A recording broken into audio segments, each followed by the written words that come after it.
başa düşdüm ki, bu həqiqətən də çox gözəl bir ideyadır. Oyunları realda yaratmaq. Elə onu video axıra kimi baxandan sonra götürdüm telefonu. Dostum var idi. Zəng gəldim, dedim ki, tapmışam biz nə işlə məşğul olacağıq. Əlim əsirdi, yadındadır ki, ona zəng eləyəndə ki, deyirəm, tapmışam nə işlə məşğul olacağıq. O da qayıt dedi ki, görüşək, danışaq. Görüşüb danışanda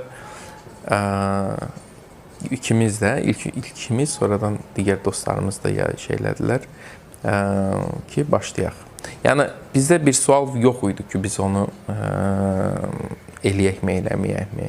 Bizdə bir sual var idi ki, biz bunu nə vaxt başlayaq. Bir dənə məsələ var idi ki, harda başlayaq, necə başlayaq. Amma heç bir məlumatımız yox idi bununla bağlı.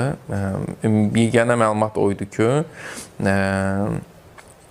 real həyatda oyunlardır və bunları otaq-otaq...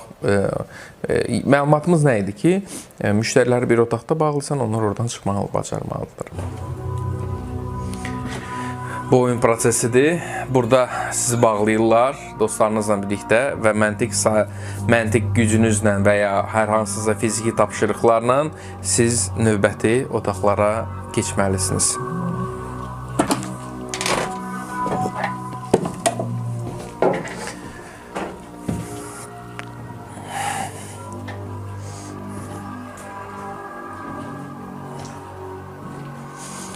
Hər bir otaq müxtəlif mövzudadır, müxtəlif tapşırıqlar var hər otaqlarda və hər oyunun hər otaqlarına uyğun olaraq tapşırıqları yerinə yetirib növbəti otaqlara və növbəti missiyalara keçid etməlisiniz. Sonuçta oyunun yekun bir missiyası olur, o missiyasını yerinə yetirib oyundan çıxmağı bacarmalısınız.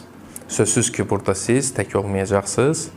Burada sizdən başqa personajlar, aktyorlar və daha nələr olacaq.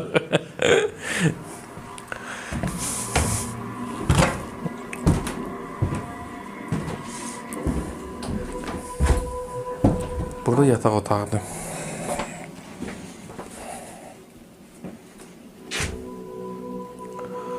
Buradan yuxarı qalxır dama.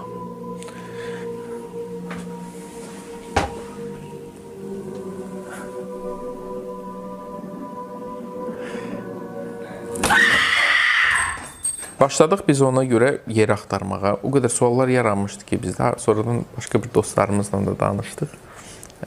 Və 4 nəfər başladıq bu işə. 4 dostuydu. İndi